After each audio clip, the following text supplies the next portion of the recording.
இயேசுவில் பிரியமான சகோதர சகோதரிகளே, இன்றைய முதல் வாசகத்திலே கடவுள் இறைவாக்கினர் எரேமியாவுக்கு தன்னை ஒரு குயவனை போல அவனுக்கு இறைவாக்கு உரைக்கிறார். எரேமியா இறைவாக்கினர், நீ சென்று குயவனுடைய இல்லத்தை பார், அவன் என்ன செய்கிறான் என்று பார் என்று எரேமியாவுக்கு இறைவாக்கு அருளப்படுகின்ற போது எரேமியா இறைவாக்கினர் சென்று அந்த குயவன் என்ன செய்கிறான் என்பதை பார்க்கிறார். அந்த மண்ணை வச்சு பானை செய்யும்போது சரியாக வரவில்லை என்றால் அந்த குயவனுடைய விருப்பத்திற்கு ஏற்ப அந்த பானையை செய்வது. பானையினுடைய விருப்பத்திற்கு ஏற்ப குயவன் செய்வது கிடையாது. குயவனுடைய விருப்பத்திற்கு ஏற்பதான் அந்த பானை செய்யப்படுகிறது. அதை போன்று அவர் பார்க்கும்போது தான் எரேமியா தெளிவாக புரிந்து கொள்ளுகிறார். கடவுள் ஒவ்வொரு மனிதரையும் அவருடைய விருப்பத்திற்கு ஏற்ப இந்த உலகத்திலே வாழ வைத்து கொண்டிருக்கின்றார். நம்முடைய வேலையெல்லாம் அதற்கு உண்மையாக பணி செய்வது தானே தவிர கடவுளுக்கு எதிராக நாம் செல்வது கிடையாது. அவருடைய இறை திட்டத்திற்கு ஏற்ப அவருடைய விருப்பத்திற்கு ஏற்ப ஒவ்வொருவரையும் அவர் செய்து கொண்டிருக்கின்றார், இந்த உலகத்திலே வாழ வைத்து கொண்டிருக்கிறார் என்பதை எரேமியா இறைவாக்கினர் தெளிவாக புரிந்து கொள்கிறார்.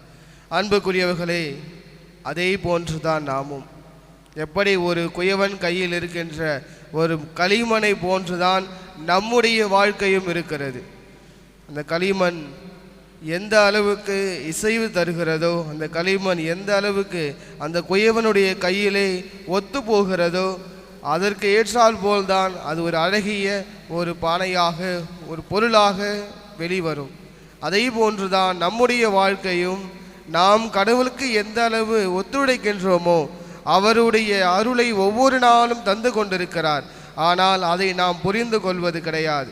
அந்த பானை எப்படி சரியான விதத்திலே வருகின்ற வரைக்கும் அந்த குயவன் செய்து கொண்டிருக்கிறானோ அதே போன்று நம்முடைய வாழ்க்கையும் சரியான விதத்திலே நாம் வாழ்கின்ற வரை கடவுள் நமக்கு அருளை தந்து கொண்டே இருக்கிறார். இது செய்வது தவறாக இருக்கிறது, அதை மாற்றிக்கொள்ள வேண்டும் என்று ஒவ்வொரு நாளும் அவருடைய விருப்பத்திற்கு ஏற்றால் போல நம்மை வழி நடத்தி கொண்டிருக்கிறார். எப்பொழுது அந்த பானை முழுமையாக சரியான ஒரு நிலைக்கு வருகிறதோ அப்பொழுதுதான் குயவன் அந்த வேலையை நிறுத்துவான். அதே போன்றுதான் நம்முடைய வாழ்க்கையும் இறைவனுடைய திட்டத்திற்கு ஏற்ப நாம் எப்பொழுது செயல்பட ஆரம்பிக்கின்றோமோ அப்பொழுதுதான் ஆண்டவர் என்னுடைய மகன் என்னுடைய மகள் நல்ல நிலைமையில் இருக்கிறான், நான் சொல்லுவதை கேட்டு நல்ல ஒரு வாழ்க்கையை வாழ்ந்து கொண்டிருக்கிறான் என்று நம்மையும் குறித்து அவர் பெருமையாக பார்ப்பார். எனவே அன்புக்குரியவர்களை, தொடர்ந்து இந்த திருப்பலில் நாம் இறைவனிடம் வேண்டுவது, நாம் அனைவருமே சாதாரண ஒரு மண் கடவுளின் கையில் இருப்பதில்லை. அவருடைய கரங்களிலே நம்முடைய வாழ்க்கை சிறந்த ஒரு வாழ்க்கையாக அவர் ஒவ்வொரு நாளும் நம்மை மாற்றுகிறார். அந்த மாற்றத்திற்கு ஏற்ப நம்முடைய வாழ்க்கை அமைய வேண்டும்.